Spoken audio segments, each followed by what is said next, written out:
Amigos, é uma alegria podermos continuar na presença de Deus e aprendendo aos pés de Cristo nesta oportunidade. Obrigado pela sua companhia, é um prazer contar com você e que você prossiga conosco aí, porque temos ainda grandes coisas da Palavra de Deus para o nosso ensino e instrução através desta vigília. Eu vou falar agora sobre as 7 últimas pragas. Esse é um assunto pouco falado porque ele aparentemente ele não apresenta assim, grandes mistérios e segredos, porém, mais recentemente, as pessoas que estudam o Apocalipse têm trazido algumas questões, né, acerca das pragas. Alguns acham que as trombetas e as pragas são visões paralelas, que são a mesma coisa. Outros acreditam que não, as pragas podem ser simplesmente aquilo que já está acontecendo. Inclusive a pandemia, as doenças, a crise do ecossistema já são parte das pragas. Muito bem, então a partir dessas duas questões, nós vamos estudar um pouquinho, a partir de Apocalipse capítulo 15 e 16, aquilo que o profeta revela para nós acerca das 7 últimas pragas. Então, inicialmente, eu quero compartilhar com você este dado de interpretação do Apocalipse. Há diversas escolas de intérpretes e há os chamados preteristas, aqueles que veem todos os relatos proféticos como se fossem apenas acontecimentos do tempo do profeta, dados em uma linguagem simbólica e poética. E aos futuristas, aqueles que acham que tudo que o profeta falou se refere ao fim dos tempos, ao momento imediato do estabelecimento do reino de Deus, a segunda vinda de Cristo. Então, os futuristas entendem que as pragas do Apocalipse, assim como todo o livro do Apocalipse, diz respeito somente à última geração.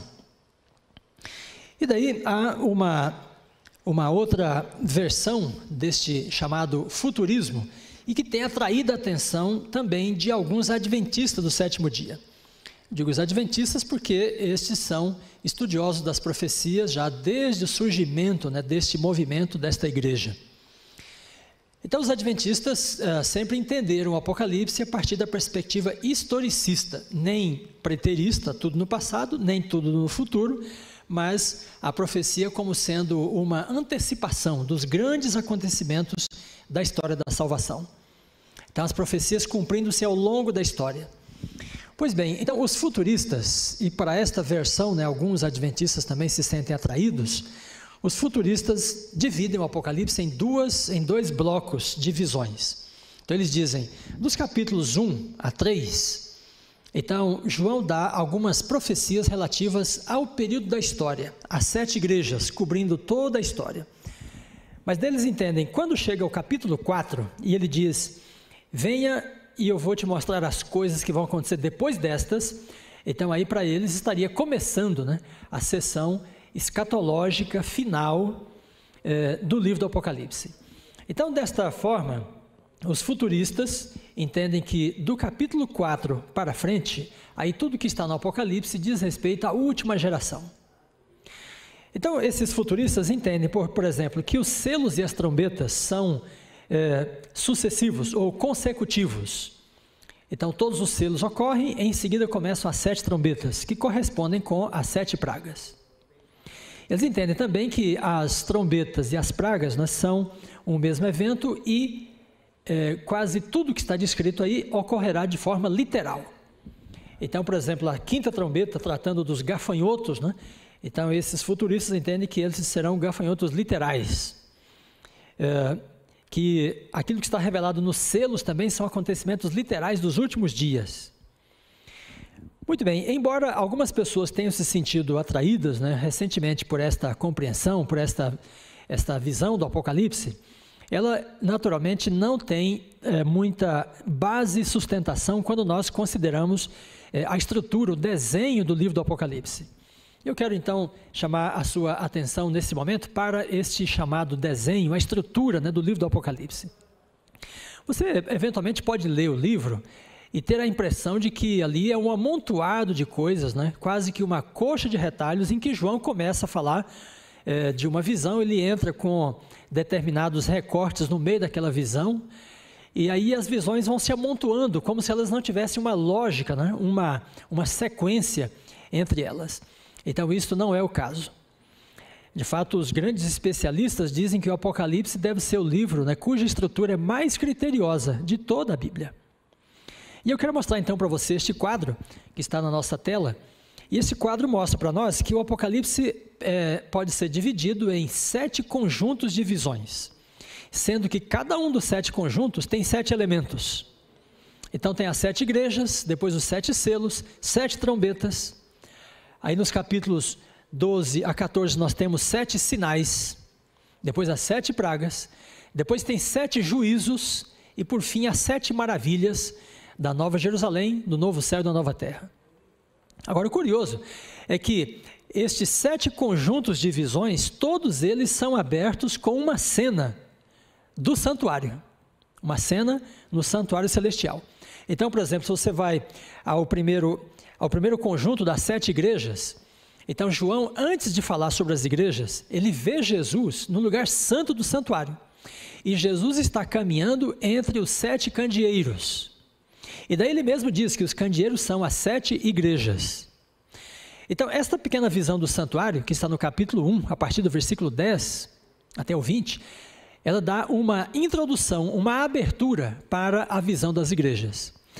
E ela antecipa o significado, porque se os candeeiros são as igrejas e Jesus caminha entre eles, né, isso significa que ele tem uma intimidade, uma proximidade com a igreja ao longo da sua jornada através da história. Depois, o segundo bloco, então, os 7 selos. Esse bloco é antecedido pelas visões dos capítulos 4 e 5, que trata com a entronização de Cristo também no santuário celestial. Depois nós temos a visão do sacerdote que se coloca junto ao altar do incenso e recebe o incenso para proceder à intercessão.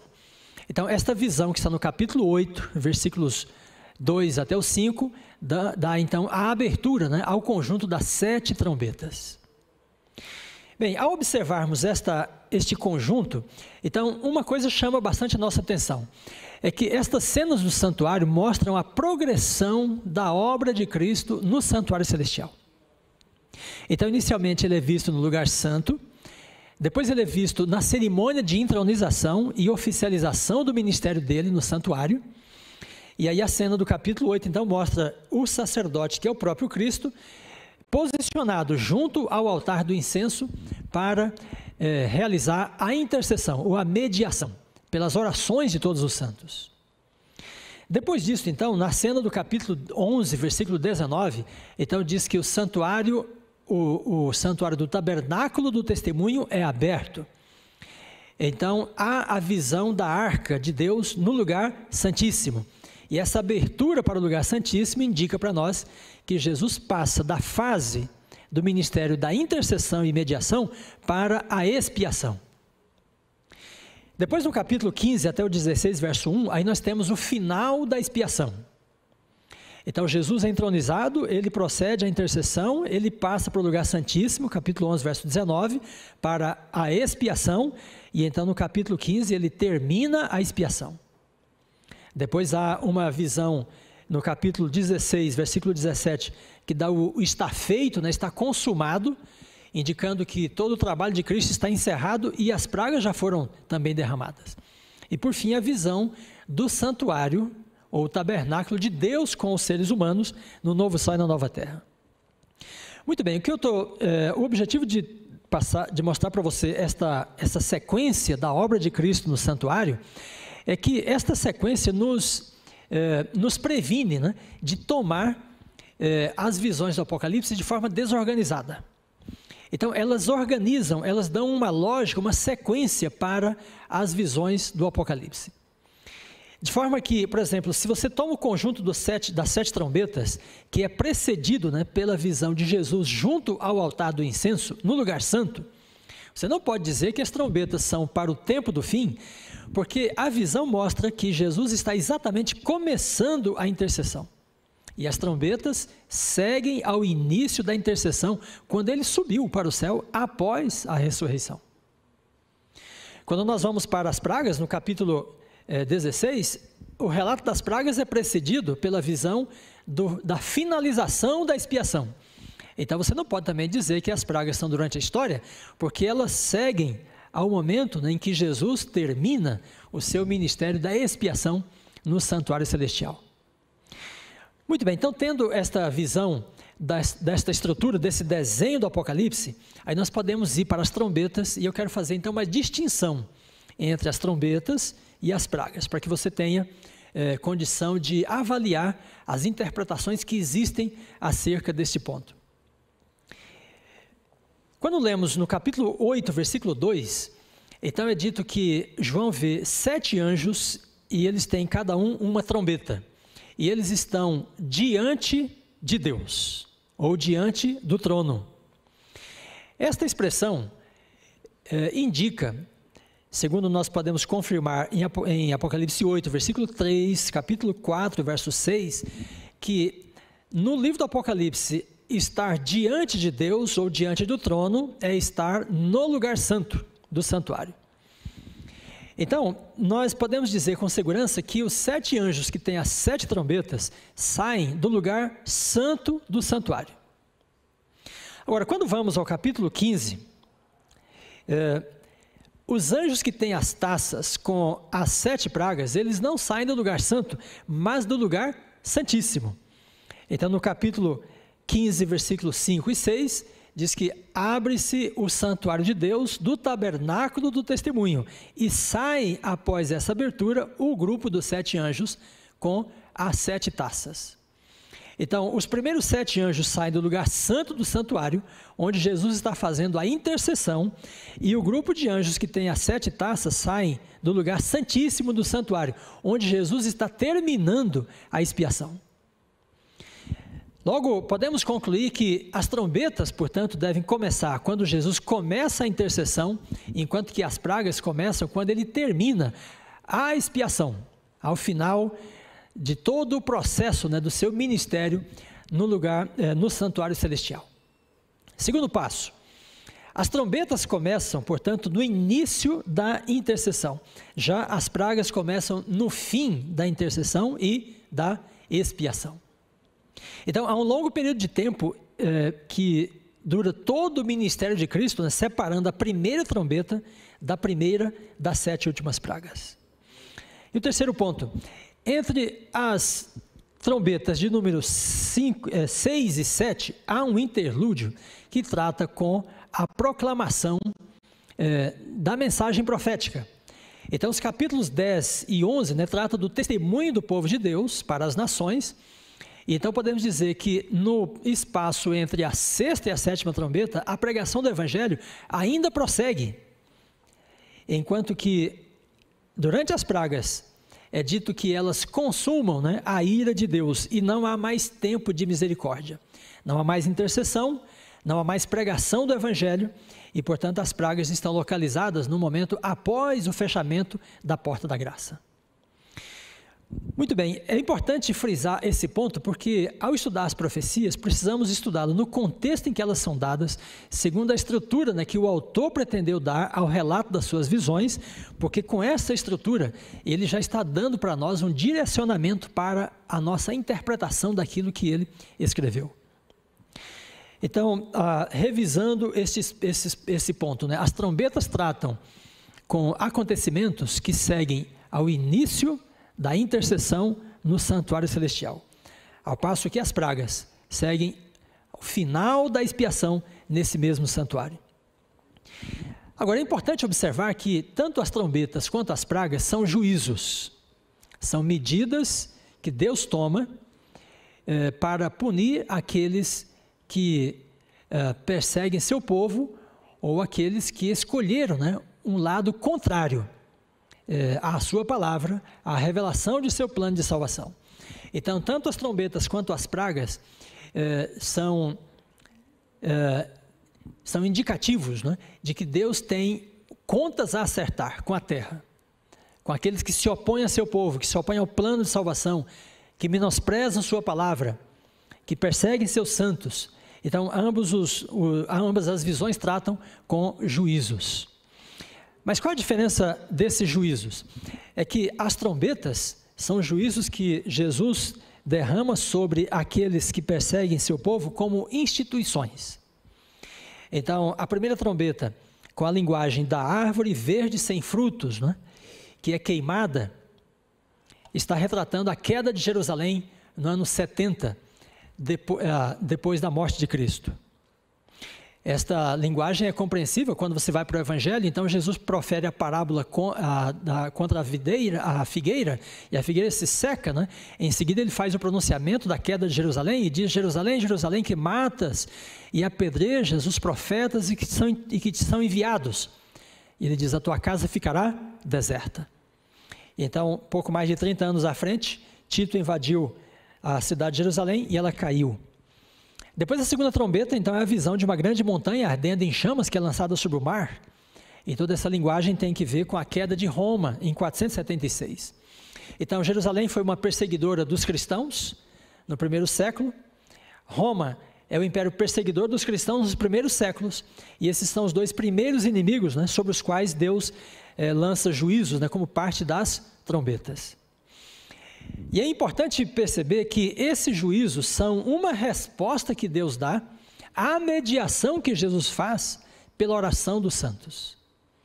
Em Apocalipse capítulo 6, versículos 9 e 10, diz que os mártires clamam pela justiça de Deus e dizem: Senhor, até quando não julgas e vingas nosso sangue? Então o sacerdote se posiciona junto ao altar para interceder por esse clamor, por essas preces. E a resposta é que Deus envia juízo sobre os perseguidores. A comunidade do povo de Deus também foi perseguida, né, pela própria igreja cristã. Então, durante todo o período da Idade Média, nós já vimos aqui em algumas das palestras desta vigília, a igreja tornou-se um poder perseguidor. Substituiu o Império Romano, né, no papel que ele exercia. E, portanto, sobre essa igreja, sobre a cristandade também, há duas trombetas que a atingem. Então, as fontes das águas se tornam amargas na terceira trombeta, indicando a paganização do clero, né, desta instituição religiosa. Na quarta trombeta, sol, lua e as estrelas escurecem, indicando agora um ceticismo, né, sobre o clero, sobre os sacerdotes. As pessoas não acreditam mais nos luminares, né, que este clero representa. Depois o poço do abismo é aberto, e aí o mundo moderno então agora é atingido por forças demoníacas, representadas pelos gafanhotos, e depois pela cavalaria liderada por Abaddon ou Apolion. Curioso dessa visão em que o abismo é aberto, é que no Apocalipse o abismo é lugar de confinamento, é lugar em que Deus está restringindo as forças destruidoras. E quando nós lemos em Judas, no versículo 6, então ele diz que os anjos que caíram, não guardaram a fidelidade a Deus, foram colocados em prisões, esperando o momento de seu julgamento. Então todo o desejo dos demônios é destruir, é enganar as pessoas, é desviá-las do caminho certo, mas o Espírito Santo contém, segura essas forças. Mas a quinta trombeta mostra o momento em que o abismo é aberto, e essas forças então irrompem com força, com poder, né, para executar a sua obra de destruição. Muito bem, dessa perspectiva, então nós podemos dizer que as trombetas são juízos de Deus ao longo da história, ao passo que as pragas são juízos previstos para o final da história. Mas em ambos os casos, aqueles que se opõem a Deus e aqueles que o servem são atingidos por esses juízos. Muito bem, eu quero mostrar para você que Ellen White fala dos últimos dias, né? E ela acentua uma expressão que eu quero destacar para você nesse momento no livro O Grande Conflito, páginas 561, 562. Ela não está falando das trombetas, mas de um fenômeno do espiritualismo dos últimos dias.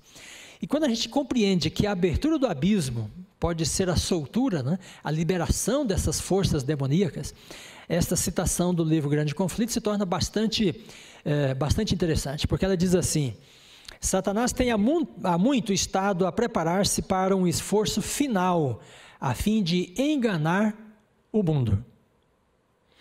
Pouco a pouco ele tem preparado o caminho para a sua obra mestra do engano, o desenvolvimento do espiritismo. E daí ela diz: com exceção dos que são guardados pelo poder de Deus e pela fé em sua palavra, o mundo todo será envolvido por esse engano. Então veja, aqui ela está dizendo que é o desejo dele, né, enganar o mundo inteiro, mas ele tem sido freado nesse seu empreendimento. Mas há um momento em que Deus vai liberar o espaço e ele terá a condição de enganar as pessoas, como foi seu plano sempre. Então esta visão, né, dos gafanhotos que saem e depois a grande cavalaria, e deu o poder delas, tanto da cavalaria quanto da cavalaria dos gafanhotos, né, está na sua cauda. E é interessante que a cauda no Apocalipse é claramente um símbolo, uma metáfora para o engano, porque diz que o dragão arrasta com a sua cauda a terça parte dos anjos. Ou seja, com a sua campanha contra o governo de Deus, ele trouxe para o seu lado, né, uma terça parte dos anjos. Em Apocalipse 12, representados como as estrelas. Então, os gafanhotos e a cavalaria de Apolion, né, aqui como um símbolo dos demônios, serão liberados como uma espécie de juízo. Deus entregando, né, o mundo descrente para, por fim, acreditarem em doutrinas de demônios. E Paulo fala disso em 1 Timóteo capítulo 4, né? Nos últimos dias as pessoas darão ouvidos a doutrinas de demônios, porque eles estarão soltos, né? Sem o impedimento do Espírito para operar a sua obra de engano. Muito bem, amigos, então, olhando para o quadro do desenho do Apocalipse, nós podemos dizer que as trombetas são juízos de Deus ao longo da história. São juízos sobrenaturais, é a mão de Deus que está sobre esses acontecimentos, desde a queda de Jerusalém, queda de Roma, os problemas que a cristandade enfrentou durante a Idade Média, a perda da identidade cristã, a perda da palavra de Deus, e depois essa liberação das forças demoníacas, são todos eventos, né, controlados por aquele que governa os acontecimentos deste mundo. Mas ao mesmo tempo podemos dizer que outros juízos mais universais, mais definitivos, né, aguardam este mundo, e eles estão antecipados na visão das 7 últimas pragas. Então eu gostaria de fazer alguns comentários para dizer em que consistem essas pragas e o que elas vão fazer com este planeta. Mas inicialmente eu quero dizer para você que as pragas não têm nada a ver com os fenômenos do ecossistema, os acidentes naturais, as epidemias e pandemias, estas não são as pragas. As pragas são fenômenos sobrenaturais, enviados diretamente pelos anjos comissionados por Deus. E elas atingirão um grupo de pessoas específico. Muito bem, o primeiro ponto que nos chama a atenção em relação às 7 pragas em Apocalipse 15 e 16 é que há uma ampla referência ao Êxodo, aqui no relato das pragas. Por exemplo, inicialmente no capítulo 15, então João tem uma visão, ele diz que vê os vencedores da besta e da sua imagem e do número do seu nome em pé sobre o mar de vidro, mesclado com fogo. Esta descrição que ele faz, né, do mar de vidro mesclado com fogo e os vencedores da besta aí sobre esse mar, né, é uma grande plataforma, cantando o cântico de Moisés, então faz uma referência direta à passagem do povo de Israel através do Mar Vermelho e a queda dos egípcios debaixo das mesmas águas. As águas se abriram para que o povo de Deus passasse e elas se fecharam sobre os seus inimigos. Então, ao iniciar o capítulo 15, o profeta direciona a nossa atenção, né, para esse pano de fundo do Êxodo, considerando que ele é essencial para nós entendermos o que vai acontecer no contexto das pragas. Segundo ponto, o cântico de Moisés, né, que está em Êxodo, logo após a passagem pelo Mar Vermelho, é uma celebração pelos feitos de Deus em termos de livrar seu povo e, ao mesmo tempo, abater seus inimigos. Ora, esse é exatamente o contexto das pragas em Apocalipse 15 e 16, porque o povo de Deus é vindicado, é protegido, é guardado, é preservado, aqueles que têm o selo de Deus, enquanto que aqueles que têm a marca da besta, esses são atingidos pelas pragas e perecem debaixo dos juízos de Deus. O capítulo 15 mostra essa abertura, né, do santuário e diz que abriu-se o santuário de Deus, onde está o tabernáculo do testemunho, a morada do testemunho. Essa é uma expressão para a arca da aliança. E a aliança é feita com Israel logo após o êxodo no Monte Sinai. E Deus entrega as tábuas da lei, que são guardadas depois dentro da arca da aliança.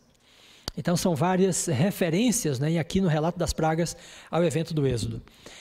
E isto é proposital, é essencial, porque nós não podemos enfrentar, não podemos encarar o momento desses juízos de Deus nas pragas, a não ser que nós estejamos bastante firmados, né, na promessa e no pacto que Deus tem com o seu povo, assim como ele manteve com o povo de Israel quando saía do Egito.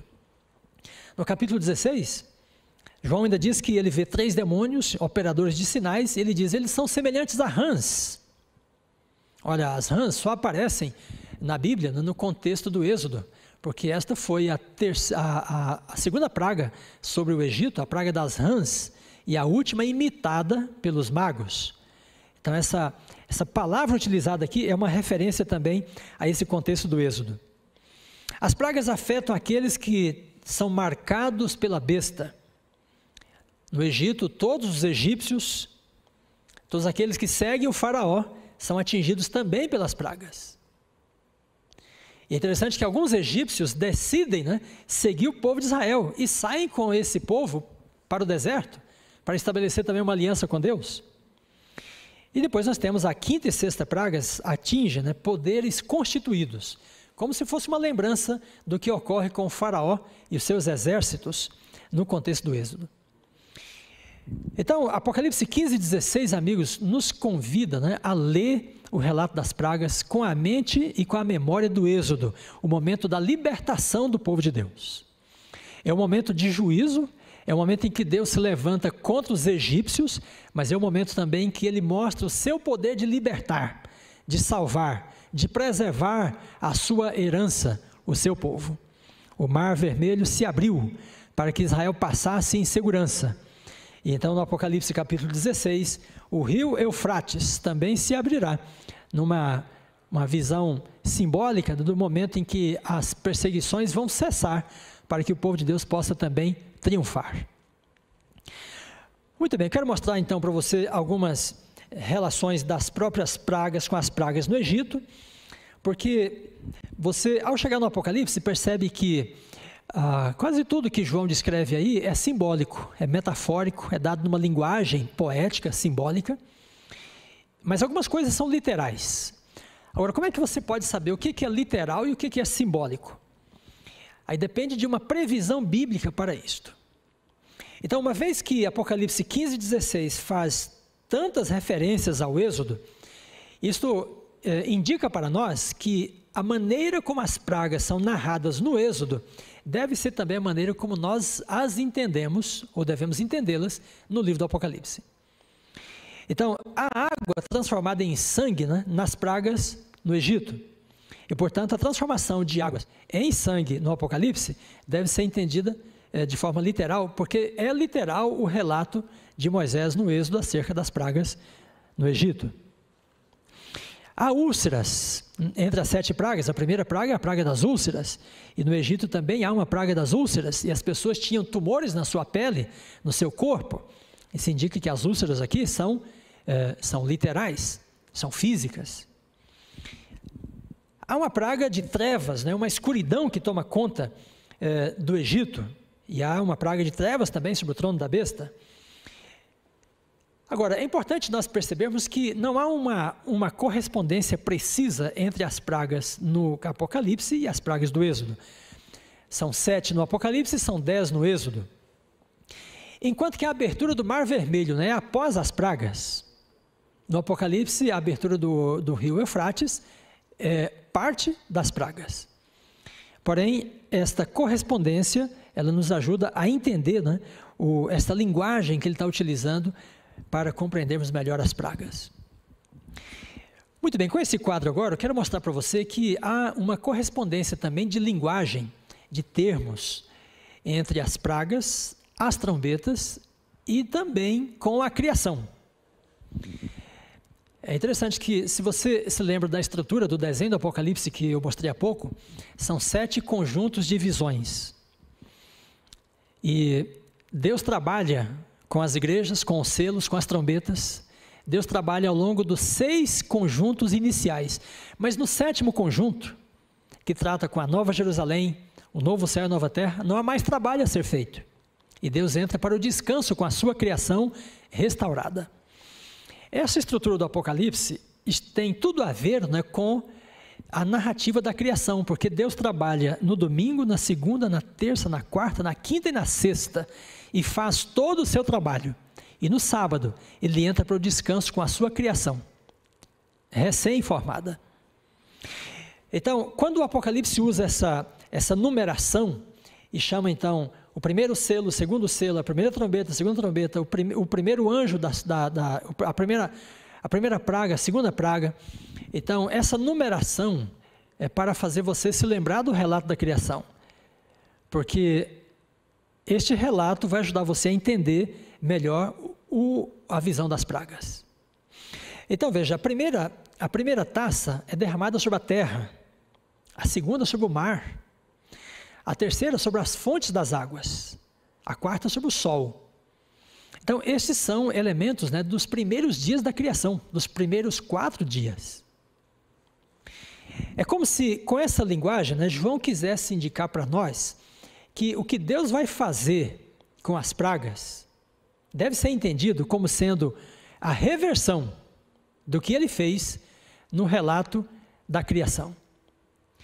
Então, nós temos no relato da criação uma ordenação do caos.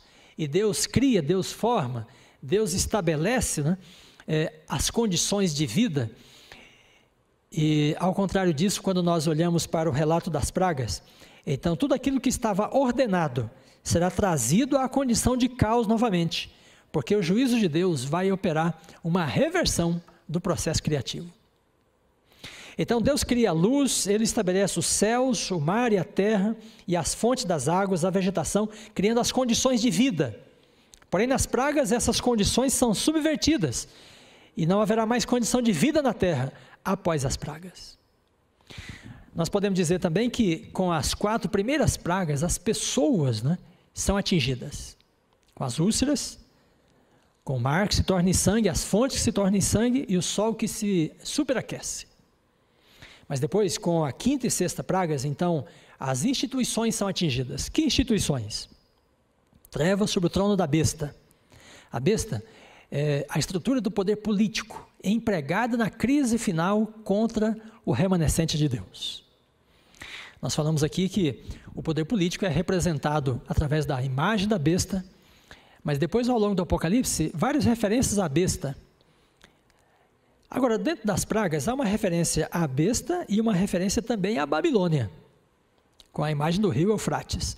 Depois, a Babilônia, no capítulo 17, é o poder religioso, representado na figura da meretriz, da mulher, e a mulher está montada sobre a besta. Então, esses 2 símbolos no capítulo 17 estão retomando, né, os 2 elementos atingidos pela 5ª e a 6ª pragas. Então, é possível que as trevas no trono da besta seja uma praga, né, um juízo que Deus vai enviar sobre as estruturas do poder político do mundo, que deram sustentação à religião perversa em perseguir o remanescente de Deus. Então, o poder do império será subvertido, será derrubado no contexto desta praga. Estou dizendo é possível que seja isto, porque algumas coisas no Apocalipse nós estamos apenas tateando, né, com a ponta dos nossos dedos. Mas uma vez que a besta representa essa estrutura política e a meretriz, a Babilônia, é a estrutura religiosa, então uma praga é lançada sobre a besta, a primeira estrutura, e a segunda praga então é lançada sobre a estrutura do poder religioso. Ambas são atingidas, né? São golpeadas por esses juízos divinos, porque são os 2 poderes que se juntaram para perseguir e molestar os servos de Deus. Muito bem, esta é uma visão geral, então quis mostrar para você qual é a diferença das pragas em relação às trombetas. E eu quis mostrar também para você em que pode consistir estas pragas. E na relação deste relato com o Êxodo, nós somos levados a entender que as pragas são, pelo menos na sua maioria, literais e vão atingir as pessoas individualmente, como as pragas atingiram os egípcios no passado. Muito bem, e é muito importante nesse contexto nos lembrarmos da terceira mensagem angélica. As 3 mensagens angélicas são importantes advertências de Deus para a terra nos últimos dias. E as pessoas que atenderem a estas mensagens estarão seguras. É uma mensagem sobre juízo, é uma mensagem sobre a adoração ao Deus verdadeiro, é uma advertência acerca da queda de Babilônia. Ela cai na 6ª praga. E a 3ª mensagem diz assim: se alguém adora a besta e a sua imagem, e recebe a sua marca sobre a sua fronte ou sobre a sua mão, também esse beberá do vinho da cólera de Deus, preparado sem mistura no cálice da sua ira, e será atormentado com fogo e enxofre diante dos santos anjos e na presença do Cordeiro. Então, amigos, eu tenho de enfatizar para você a urgência desta mensagem, porque a 3ª mensagem é uma advertência de vida ou morte. A 3ª mensagem é a última mensagem de graça para a humanidade pecadora. E ele está dizendo, você está diante de um momento de decisão. Se você aceitar a marca da besta e permanecer no conforto, né, do governo desse mundo, podendo comprar e vender, como diz Apocalipse 13, você tem de saber que esta marca vai custar para você sofrer os juízos de Deus, que são a descida, né, da sua cólera, sua ira, sem misericórdia sobre o mundo. Então é muito importante que nós percebamos aqui o vinho da cólera de Deus, né, distribuído em 7 taças, e essas taças são derramadas sobre os habitantes da terra, aqueles que têm a marca da besta. Eu quero frisar para você também que aqui não se trata de crises ambientais, de epidemias, de pandemias, essas coisas da natureza que atingem todas as pessoas indiscriminadamente. Não, nas pragas, as pessoas que têm a marca da besta, estas são atingidas. Aquelas que fizeram uma escolha deliberada, consciente, de servir a Deus conforme a sua palavra, ou aquelas que fizeram uma escolha de permanecer contrariamente, né, a esta palavra. Muito bem, estou finalizando esta apresentação e eu quero então mostrar para você, com base agora no relato que Ellen White faz no Grande Conflito, alguns passos, 9 passos, que nos dão uma sequência dos últimos acontecimentos, entre eles o início das pragas. No livro Grande Conflito, então na página 613, ela diz assim: quando encerrar a mensagem do 3º anjo, a misericórdia não mais pleiteará pelos culpados. Então, encerramento da mensagem do 3º anjo. Aí ela diz: os que honram a lei de Deus serão acusados pelas convulsões da natureza. Então, aqueles que obedecem a Deus serão acusados das muitas coisas ruins, não é? Das catástrofes, da carnificina, da corrupção, da violência que estará tomando conta do mundo. O povo de Deus, então, será imerso nas cenas de aflição do tempo da angústia de Jacó. Começa o tempo de angústia. Ainda começaram as pragas ainda. Satanás personificará a Cristo, página 624. Ele vai imitar, como se fosse o próprio Cristo em pessoa, antes das pragas ainda. Depois ele diz: quando o decreto promulgado pelos vários governantes for colocado, então a proteção das leis humanas será tirada daqueles que guardam a lei de Deus. 6º passo: quando Cristo cessar de interceder, aí então será derramada a ira de Deus sobre os que adoraram a besta e a sua imagem. Então, o tempo de angústia, né, começa antes de Jesus terminar a intercessão, mas quando ele termina, então os anjos são liberados para derramar os juízos de Deus. Ela diz: as pragas não serão universais, do contrário, todos os habitantes da terra ficariam completamente destruídos. E durante as pragas, o povo de Deus, com muito anseio, buscará pelos sinais da vinda de seu rei. E ela diz: é à meia-noite que Deus vai manifestar o seu poder libertador. Querido amigo, ao finalizar essa jornada de estudos agora das pragas, eu quero dizer para você, tenha em mente, com muita segurança, que Jesus se levantará para defender seu povo, como ele se levantou para defender o seu povo no Egito. Os inimigos ficarão debaixo de seus juízos, como o Faraó e os seus exércitos ficaram. Mas você tem a promessa de que o Senhor levantará o seu braço forte, em indignação e ira, para vindicar o justo, e ao mesmo tempo para abater aqueles que pervertem a verdade em injustiça e que perseguem a sua herança na terra. O Senhor fará ouvir a sua voz majestosa e fará ver o golpe do seu braço, que desce em indignação e ira, e então um cântico haverá entre vós, como na noite em que se celebra uma festa santa. Que Deus te abençoe.